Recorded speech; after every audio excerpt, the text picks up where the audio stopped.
Hey there, I'm Talia, founder at Workweek Lunch, where we are all about helping you get organized with food to get more out of life. Today, I'm going to be cooking another one of my cookbook recipes.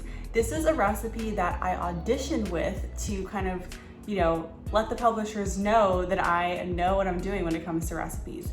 This is our bourbon-ish chicken with veggie rice. So this recipe involves bourbon, but of course we will talk about replacements, so you don't have to buy alcohol for this recipe, you don't have to use any alcohol.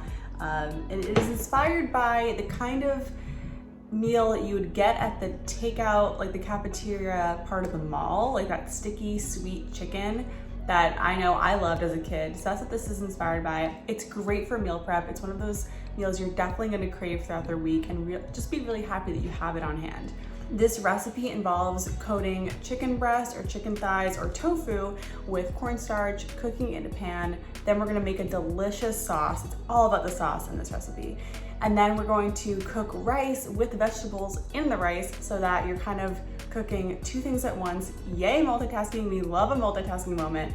So that way you can save you more time and add more vegetables to this meal.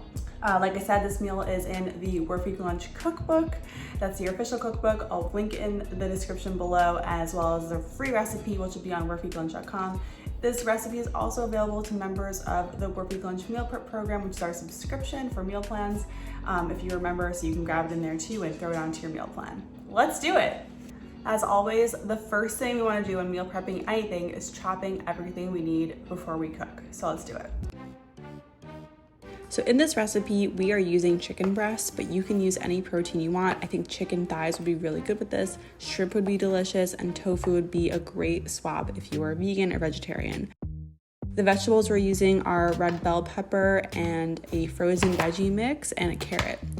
Again, you can use any vegetable you want. I think broccoli would be really good. Green beans would be delicious. The recipe calls for frozen peas, but I had like a mix. So my mix had like corn and more carrots and stuff like that.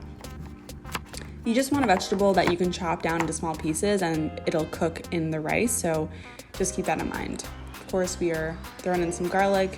When it comes to garlic, just use however much you want. You measure that with your heart.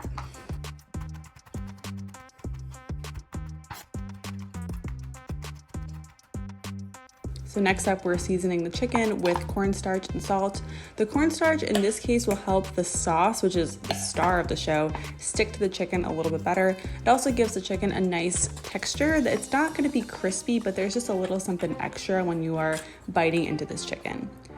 So to cook it, you wanna heat up some vegetable oil and just cook the coated chicken first.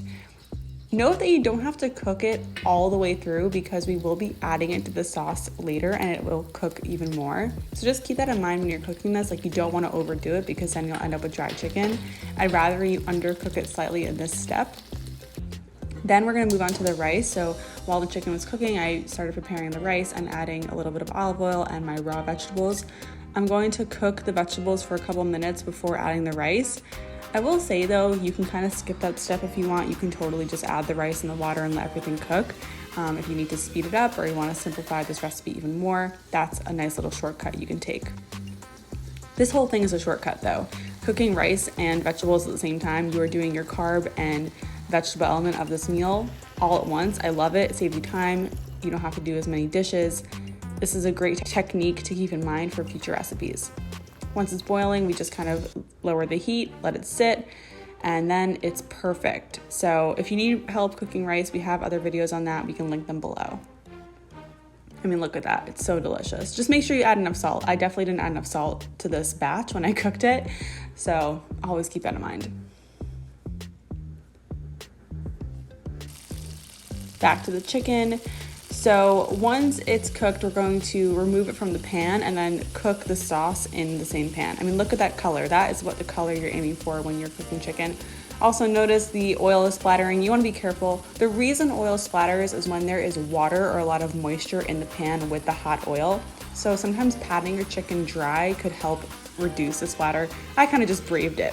All right, let's make the sauce. The sauce is the star of the show, like I said earlier. So we are doing water, soy sauce, and bourbon. And by the way, like I said earlier, you don't have to use bourbon. Instead of bourbon, we have a replacement that involves mixing maple syrup and a little bit of vanilla. It won't taste exactly the same, but it's still really good. This sauce is not spicy at all. It's very sweet and sticky. So again, we're using orange juice or apple juice here. We're using brown sugar. It's meant to be sweet. So that maple syrup and vanilla combo will be delicious if you don't want to buy bourbon or you don't have any. So the idea here is to let the sauce kind of reduce and cook. And when it's about halfway reduced, you add the chicken back to the sauce, let it reduce even more, and that flavor really comes out. I mean, you have to let this cook for a while, otherwise you'll end up with bland, watery sauce that won't stick to your chicken. So you really want to make sure that you are cooking it down. Be patient. Make sure you taste it also as you're cooking so that you know it is to your standards, to your preferences. Maybe you want to make it a little spicy and you can add a little more red pepper flakes or cayenne or sriracha or something. Maybe you want to make it saltier. It's totally up to you. This is your dish. When all your ingredients are in the pan, you just stir it together, maybe give it a taste here and let it cook. And then we'll add the chicken back to the pan, and that's pretty much it. This is a very easy recipe. It has a lot of ingredients, but there aren't that many dishes involved, which I love. By the way, when I was shooting this, my camera totally overheated while it was over the stove like this. It was pretty great. My iPhone was like, it's too hot to turn on right now. So here's our chicken back in the pan, getting that sauce really thick. Look at that, it's perfect. It is so delicious.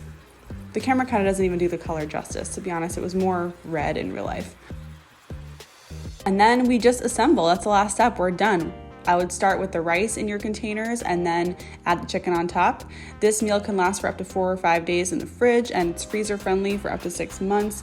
You can reheat it on the stove or in the microwave. And yeah, it's a delicious lunch. I hope you enjoy it. And if you want to see more recipes like this, please subscribe to our channel. Throw us a like if you like this video, want to see more like this.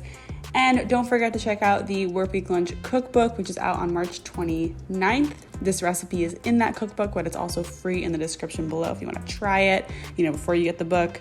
It's one of my favorite recipes, so I really hope you try it.